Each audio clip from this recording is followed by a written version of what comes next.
Good morning everyone. Welcome sa panibagong vlog natin.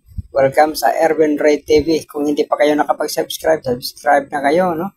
Para ganahan tayo gumawa ng mga makabuluhang video. Alam niyo ba mga kababayan, mga kaibigan, itong kawayan na to ay Indian po ito, na ulanan, no?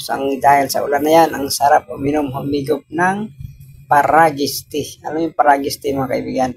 Yan po ay kinakain ng mga kalabaw, baka, kambing, no? Pero pag pinilalagaan nyo ito ay masarap inumin. Ang lasa po nito mga kaibigan ay parang mais na nilaga. Ang sarap higupin at may benepisyo po ito sa katawan. Masarap ito at may benepisyo sa katawan. Ay, ulit-ulit. Di ba? O para saan naman?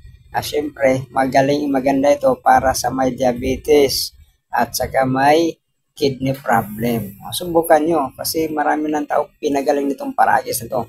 Ang sarap pumigo pag umuulan. Tingnan mo, ang ulan. Inuulanan yung mga bulaklak.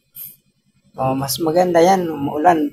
Basang-basa ang lupa. Ikaw naman, tuyong-tuyo. Buti mga bulaklak nadidiligan. Ayan, nadidiligan sila. Mamatay sa sobrang dilig naman to, baka matay din to eh.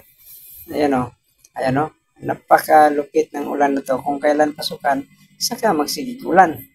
Ulan lang ng ulan. Ulan lang ng ulan. Wag lang bagyo.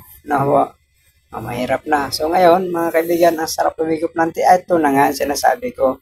Ito yung baso. Titingnan natin. Lalagyan natin to ng paragis tea. Alam yung paragis tea? Ito yung mga ghost plant, kung tawagin. Yan, napakasarap niyan. Yan ang iinumin natin. Maganda po yan sa katawan at maganda rin po yan sa ating kalusugan. Maganda po ito para sa may mga sakit sa kidney. Nakaka-detox po ito sa kidney. Mga sakit-sakit nyo. Tinatanggal ang cholesterol niyan. Mga diabetic, anti-diabetic din po ito. Itong paragis tea. Yun na nga ang paragis tea. So kung hindi pa ka nakapag-subscribe, subscribe po tayo sa Erwin Ray TV. God bless po. Maraming salamat sa inyo lahat.